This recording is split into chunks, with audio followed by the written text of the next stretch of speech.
From Washington, D.C., this is a special Your Voice, Your Future. Vote 2014. Your airwaves are undoubtedly flooded with ads. Your inbox begging for campaign cash, as if the weight of the world hangs in the balance. And truth is, there is plenty at stake. We get to make a new beginning. The 2014 midterms have escalated into a full-on assault. Mitch, that's not how you hold a gun. The top trophy, control of the U.S. Senate. Kansas will deliver. The questions: will one of its leaders take the helm or lose his job? Can a former Florida Republican turned independent turned Democrat win back his governorship? Does a former Massachusetts maverick now stake his claim in another state? Democrats struggling to hold on. Republicans think they smell blood in the water. Democrats are, as we've talked about before, going to have a bad election day. Are candidates keeping distance from President Obama, but gladly raking in cash he helps raise? It's good to be back in Wisconsin. And is it all just a precursor to 2016? Heavy hitters now pounding the pavement and setting the stage. Christie for president! From Chris Christie to Hillary Clinton. Make sure you get everybody out to vote. Joe Biden to Rand Paul, and now even Jeb Bush. Joining our election roundtable discussion, Democratic Congressman Jim Moran of Virginia, former Republican Congressman Tom Davis of Virginia, Washington Post political reporter Sean Sullivan, and from the Washington Times, political reporter Stephen Dinan. Good evening, and thank you for joining us. I'm Scott Thuman. We are just 5 days away from the midterm elections and what could be a major shift in power or an impressive defensive stand by Democrats. We are joined by our esteemed panel to discuss how these elections will shape our government. One of the biggest issues this year is, of course, control of the Congress, specifically the Senate. And right now, Democrats are the majority. But if the Republicans can win just 6 seats, the GOP will gain control. Let's get right to some of the Senate races that could decide the balance of power. Leon Schulte from Rasmussen Reports joins us from the newsroom. Leon, take it away. What races are you seeing really tighten at this hour? Thank you, Scott. Right now, we can start with North Carolina. We have new numbers in today that show Kay Hagan has taken a 1-point lead, so that race is definitely a toss-up. It looks like it's going to go right down to the wire. One of the things about North Carolina, our polling shows that the president's disapprovals are right about even, so he's not as much of a drag as he may be on some other races. And to that effect, we're thinking that the African-American vote may determine that race in North Carolina. If you want, we can move to Georgia. Georgia is an interesting race in the fact that Georgia, if the candidate doesn't receive 50% plus one, there will be a runoff on January 6th. Michelle Nunn has pulled into a tie with Purdue in Georgia. So that race, again, is looking like it's going to go down to the wire. And again, it could not be decided possibly until January 6th if neither candidate passes the 50% plus one threshold. Another thing about Georgia is the Republicans need to hold that seat, that Saxby-Chambliss seat. So the Republicans, that's crucial to their efforts as well. In Colorado, we had a toss-up for a while in a neck-and-neck race between Gardner and Udall. Cory Gardner has now pulled out to a 6-point lead, so that now he leans Republican in that race. An interesting fact in that race is that the Denver Post, not a conservative paper, actually endorsed Cory Gardner in this year's race as well. If we go to Arkansas, another race where we have Tom Cotton with a 3-point lead over Mark Pryor, which gives the status of that race as a toss-up. So Cotton and Pryor are neck and neck as well. And if you ask about voters who are certain to vote, Cotton takes a double-digit lead over Pryor. And then in Kentucky, we have Mitch McConnell. Mitch McConnell has finally passed the 50% threshold, and we've moved his race into leans Republican. There was some worry that Mitch McConnell's unpopularity nationally would affect that race. However, it might appear that the president is more unpopular in Kentucky than Mitch McConnell, so we're calling that race as leans Republican. All right, great update there. We're going to check back in with you throughout the show as we discuss some of these races in greater detail and some of the ones that we haven't gotten to yet, but we've got time. I want to go right to our panel and the overarching question that we are all asking today, and I'm just going to start with you, and let's get pretty raw with it here. Who's going to win the Senate? It's going to be tough for the Democrats to hold on to the majority. It may be decided in December, possibly in January. I'm not sure it makes a whole lot of difference, though, Scott, because Republicans are not going to have enough of a majority to end the filibuster. So I think basically the Senate is going to continue to be a standstill in terms of getting any real legislation passed. But politically, they'll be able to say, hey, we've got the numbers, we're trying, we're being stymied, right? It's a leverage point for them to some degree, right? And speaking of leverage, you've got a number of independents now who I think are going to be able to have a lot of leverage, particularly if Orman beats Roberts. Right. Orman has yet to say who he would caucus with, so that would be a question mark there. Congressman, some people are calling this the most wide-open Senate election in a decade. You crunch numbers all the time yourself. What do you think? Well, it's advantage Republicans. This is fought on a Republican playing field. If you take a look at the seats that are up this time, 7 of them are Democratic seats are in states that Romney carried in not a particularly good year. So the Republicans don't need a wave. They just need to run the table on the seats that are rightfully theirs. Gentlemen, can they run the table? Yeah, so absolutely. Well, run the table might be tough, but they can certainly win a number of these seats that the Congressman Davis was just talking about that should rightfully be theirs. Look, I think the overriding thing that's happening here is a return to, if you look at states, you look at what states Romney won versus Obama won, a lot of these small conservative states that should properly normally be turning 2 Republican senators to the Senate, a lot of them have 1 Democrat, some of them have 2 Democrats. And what we're seeing in places like West Virginia, Montana, South Dakota in particular, the 3 where Democrats haven't even made much of an effort to hold on to seats there, you're seeing that return happen. You're seeing a retrenchment to normal Republican lines. So the last 6, maybe 8 years, when you had an anti-Bush wave and then you had the pro-Obama wave, those are starting to recede. And maybe more importantly, Republicans have gotten out of their way in a number of those races where they used to be stumbling and putting up bad candidates. So, you know, run the table will be tough, but they should be able to take a number of those seats that, you know, by demographics should rightfully be theirs. Sean Sullivan, you eat, breathe, live this stuff over at the Washington Post. Talk to me about what surprises you, or what race are you most excited about? We've got some sexy races out there when you look at what's happening in New Hampshire, when you look at Iowa and Kansas. I mean, there's plenty to talk about. What do you love? Well, I think the unexpected ones are the best. I mean, nobody going into this election cycle thought Kansas was going to be a competitive race, but here we are, less than a week before the election. Pat Roberts has been clawing his way back. He's been bringing, you know, virtually every big-name Republican into the state to campaign for him, and he's really in a 50-50 race right now against Greg Orman. And as you guys pointed out earlier, we don't know who Greg Orman is going to caucus with if he's elected to the Senate. And so, you know, you have a situation where if the majority comes down to him, this independent, this former Republican and Democrat all of a sudden becomes the most interesting man in politics, really, for the next couple of months. What does that mean if Greg Orman wins? Not necessarily numbers-wise in the Senate, but what does it say? Well, he'll move from the Republicans' bête noire into their best friend the next couple of months as they court him, is what it will mean. Sure. If he wants a future, he's going to have to caucus with the Republican Party. But what does it say overall about the state of politics right now? I mean, you look at the poll numbers, and people aren't happy. They aren't happy with their choices. They aren't happy with either party, but they only get 2 or sometimes 3 choices on Election Day. And what they do is when one party gets in, they overcorrect and go the other route, not because they're electing the other party, but they're just trying to balance government. Look, this tells you how bad things are in some ways for Democrats, but for Washington as a whole. The Democrats' best chance of keeping control of the Senate rests with independents at this point. You know, Orman, it looks like the challenge from the independent in South Dakota has faded somewhat, but for a while there you had a number of independents. In particular, if third-party candidates or independents can send Louisiana and Georgia races into overtime, so to speak, you know, then we'll have a national fight in those 2 states. Those are the Democrats' best hopes for keeping the majority, rests with being able to send those races into overtime and putting a lot of effort there and having Orman win and wooing him in Kansas. Congressman Moran, a lot of what you have seen is since 1991 now, right, in office. And, of course, we have to note for those who aren't familiar, Congressman Moran is stepping down from his coveted spot over here and representing Northern Virginia, a really important district. The level of discontent, the level of fighting with which you watch daily up there on the Hill has grown to a point that a lot of people are apathetic or they're angry. Now, what we see in some of these campaigns is that people don't go to the polls when they're content or they're uninvolved. When they're angry, sometimes they go. Are people so disgruntled that that is completely driving the needle in this campaign? Well, I think it depends on who is going to vote. I don't think you're going to have a terribly accurate reflection of the entire electorate.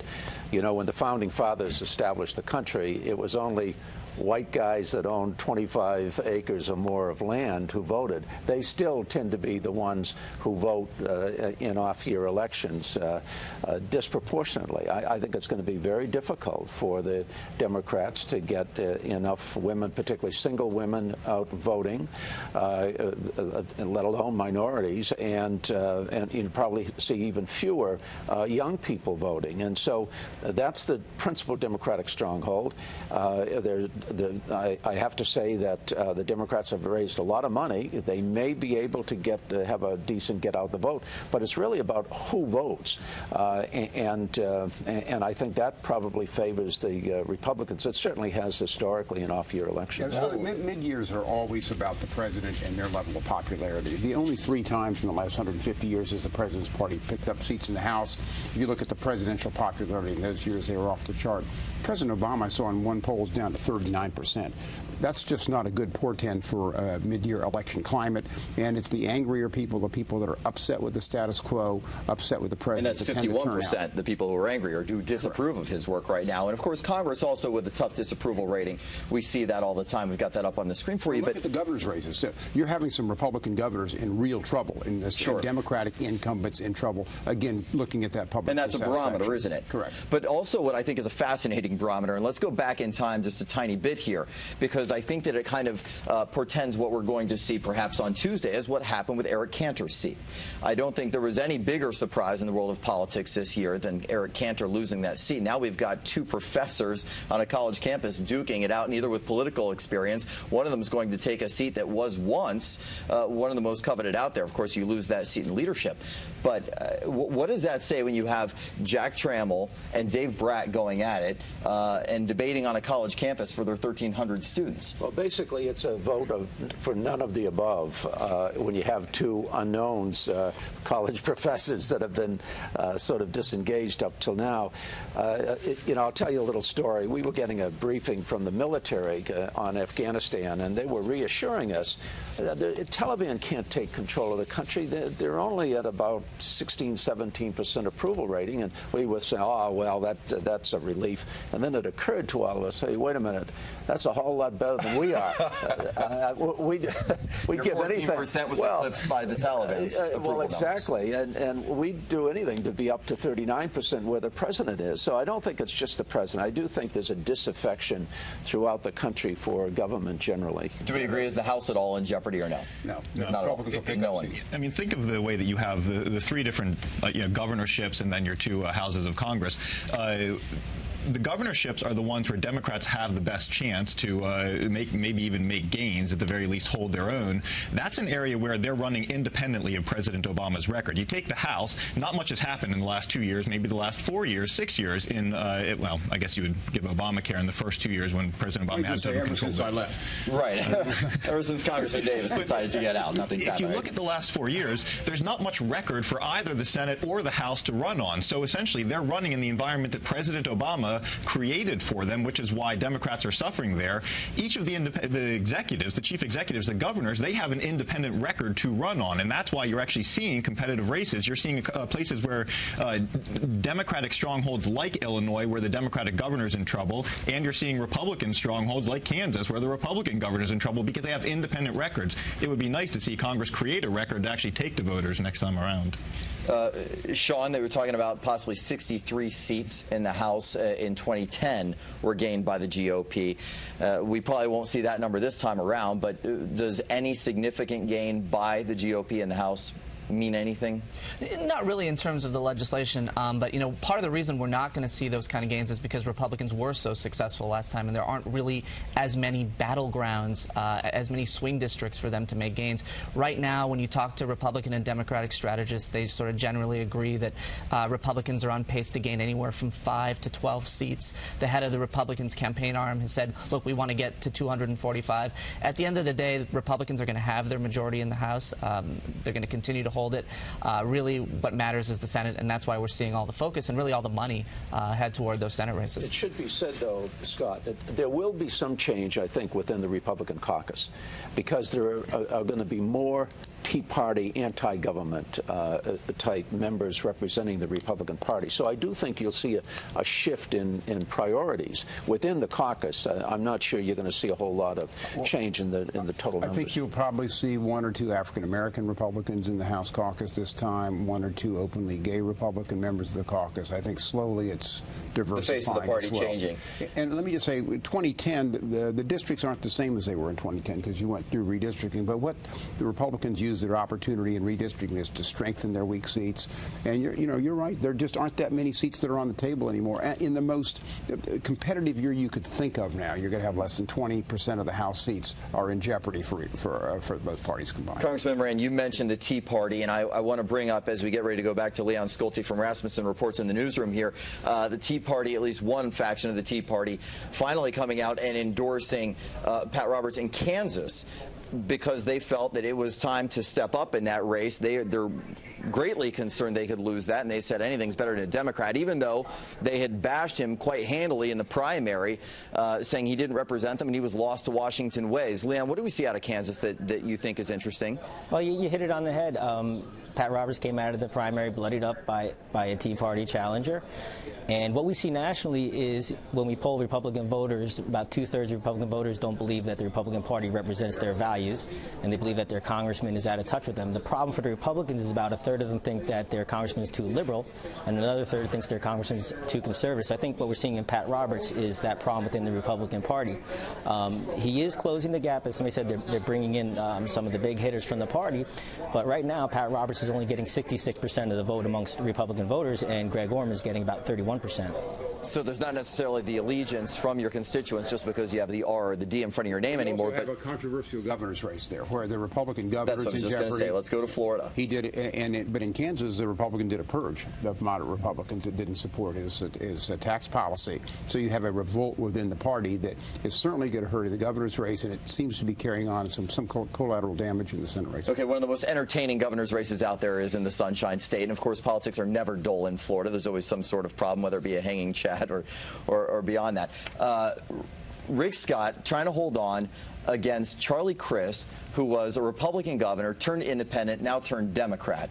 Are we laughing inside at this race, or do we think this is just... I'm just happy I'm not having to watch the ads down there. I mean, it's such a slugfest, and neither guy is anywhere near approaching popularity with the voters. It's a very important decision to make, but I'm glad I wouldn't have to vote there. No, I agree. I mean, it's close. A lot of money is being spent here. Everybody knows what the race is about. They don't like the choices on here. Ultimately, the race is, about the incumbent, and here you have 2 incumbents, neither of which are very popular. Can we talk about the president for a minute? And let's bring him into the fold here. President Obama, obviously, not with the poll numbers he'd like to be. Not that he's, at this point in his term, obviously, he's still higher than George W. Bush was, but significantly lower than Clinton, than we saw with Ronald Reagan. People are happy to take the cash he raises, but they don't necessarily want him on the dais next to them holding hands in the air. If you were running for re-election, not in the stronghold of Northern Virginia, if you were in Kansas, if you were in Iowa, would you want President Obama on stage with you, Congressman Moran? I don't think it would necessarily help, but I think I'd have him on stage if he wanted to do it. I don't think he would do it. He's more pragmatic than that. I do think, though, that when Alison Lundigan Grimes disavowed, she wouldn't acknowledge who she voted for. Who she voted for in the past. I mean, she came off as less than authentic. I mean, if you want to be a political leader, you've got to be able to answer questions definitively. She could have just said, I'm a Democratic candidate, I voted for the Democratic nominee, and let it be. But I think that probably hurt her. I think when people disavow the president, it doesn't make them look very good.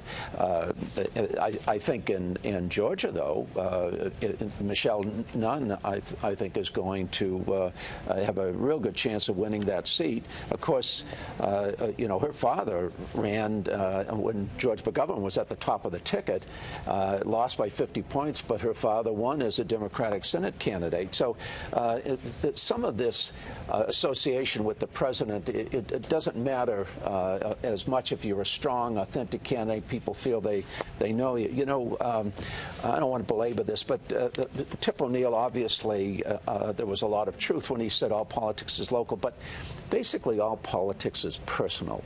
People need feel a personal relationship with these candidates. I don't think they feel that as much anymore. And while President Obama has a lot of supporters, loyalists within the Congress, I'm not sure how many personal relationships that he has. And I think there's a perception and there's some justification for it that he's a bit removed from it. When we talk about the Congress not being effective, some of that is because, you know, I'll use a dirty word, earmarks. The president says anything that has an earmark in it, I'm going to veto. Well, every spending bill is earmarked. It depends upon who does the earmarking.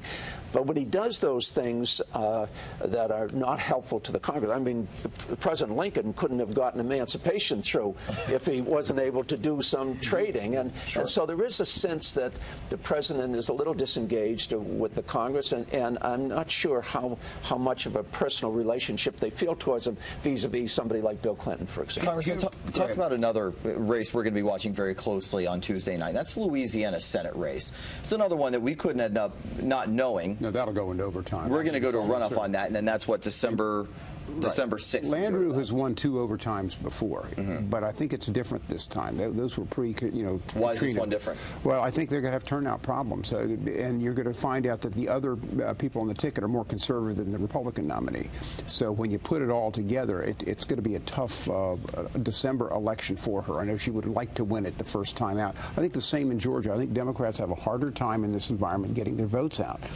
They have been meticulous about organizing and everything else, but trying to put it back-to-back gets very, very difficult, and Republicans will still be angry and easier to get out to vote. As I recall, Saxby Chambliss, I believe, went to a runoff 6 years ago, and of course won it in the extra election as well. So Republicans, Landrieu has those victories, but I agree with the congressman. The environment is better for Republicans in those runoffs this year, unless you know, if control of Congress is already decided, or the Senate's already decided in favor of Republicans, you might see a little bit of a correction in one race or the other. But. And what about the president's executive orders? Those can inflame. They're more likely to inflame the people that are the losers. You know, the people that are the losers in these things tend to be the angry, not the people that get rewarded. So again, that's likely to rebound to the Republicans in those states.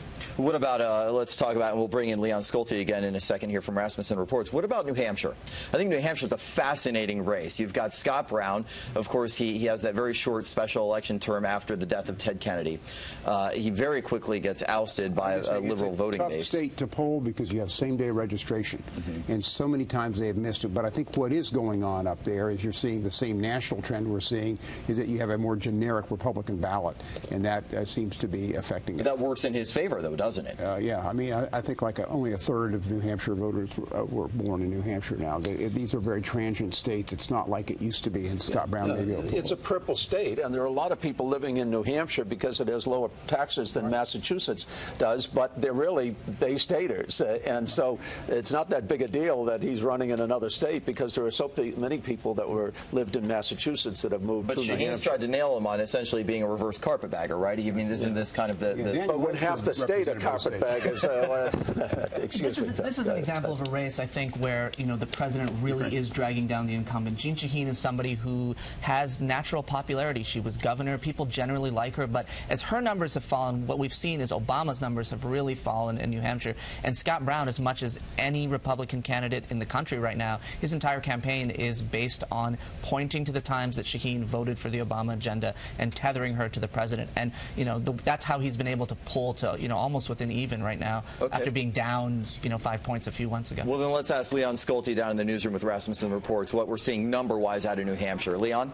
Well, number-wise, what we're seeing, we still have Shaheen up out of the margin of error with Scott Brown. But I agree with what we're seeing, what we heard. He has pulled closer, and he is tying Shaheen closely with the president. So with Scott Brown, candidates matter. I believe that he's indicative of that.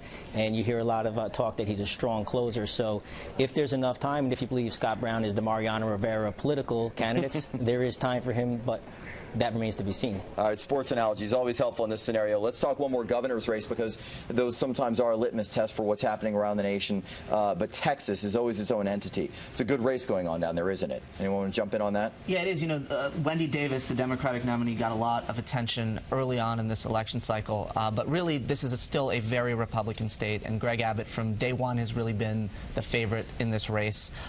You know, it's been nasty at times, but look, you know, Democrats have talked for a while about trying to turn Texas purple or eventually blue. They're not there yet, and they're not going to get there in this election cycle. One number to look at in that on election night will be what percentage of the Hispanic vote Abbott gets. There's a very good chance he could get near a majority or even a majority. And if that's true, then it really does put the nail in the coffin of turning Texas blue or purple anytime soon. We've got just a couple minutes left. Their voter ID law was upheld, too, by the Supreme Court. Right, which was very significant. We've got just a couple minutes left. I want to ask you, Congressman Davis, as we talk about something that I read Rand Paul the other day saying about the Republican Party. Your party here saying, quote, "The Republican Party brand sucks." And those are his words. Yet, you still look like you're going to have a good night Tuesday night. Well, they're not going to get elected on who they are. They're going to get elected because of who they aren't. Yeah. And right now, they're not the incumbent party in the White House, and that's what the midterms tend to be about. What are the surprises on Tuesday night? Anyone? Well, that's a tough one. You know, it's tough to pick surprises. I think Michelle Nunn pulls it out. I think Shaheen wins in New Hampshire. Mitch McConnell's fine in Kentucky. McConnell's probably going to win in Kentucky. Begich probably loses in Alaska right now. I don't see a whole lot of surprise. There's some interesting races, frankly, in places like California, where you've got some new incumbents that are in tough races. They're putting a lot of money in both parties, but I don't think we can predict what the outcome is going to be there. You're going to see governorships flip in red states going blue and blue states going red. Look at New England. Republicans have really a good shot in Connecticut, a good shot in Massachusetts at this point, where they hold in Maine. But these tend to be a little more localized races. But I think we're going to see some outcroppings there where blue is voting red and red is voting blue in the government. 20 seconds, Sean. I think if there is a surprise is that Republicans do better than forecast in the House. They've been trying to put some really Democratic seats in play lately, spending money in districts that Democrats are trying to hold. So it's really up to the DCCC to hold those seats right now. Stephen? I got no surprises. I'm just waiting for it. No? Maybe the surprise is we'll end up with a split of 50-50. Joe Biden gets to run in at the last minute and be the king of the Senate, as he's always dreamed. Listen, thank you so much. Very insightful. Appreciate it. The number is great because it means that we do have possibly up to 10 races that are worth really focusing on. 6 that could be very late nights for all of us. 2 we may not decide until December, possibly beyond that with runoffs. Gentlemen, thank you so much. Thank you to our numbers cruncher, Leon Schulte from Rasmussen Reports tonight. We appreciate your time as well. That is all the time we have for tonight, but hardly the end of this discussion. Much more here on WJLA News Channel 8 and your local stations. We'll see you Tuesday night as well.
From Washington.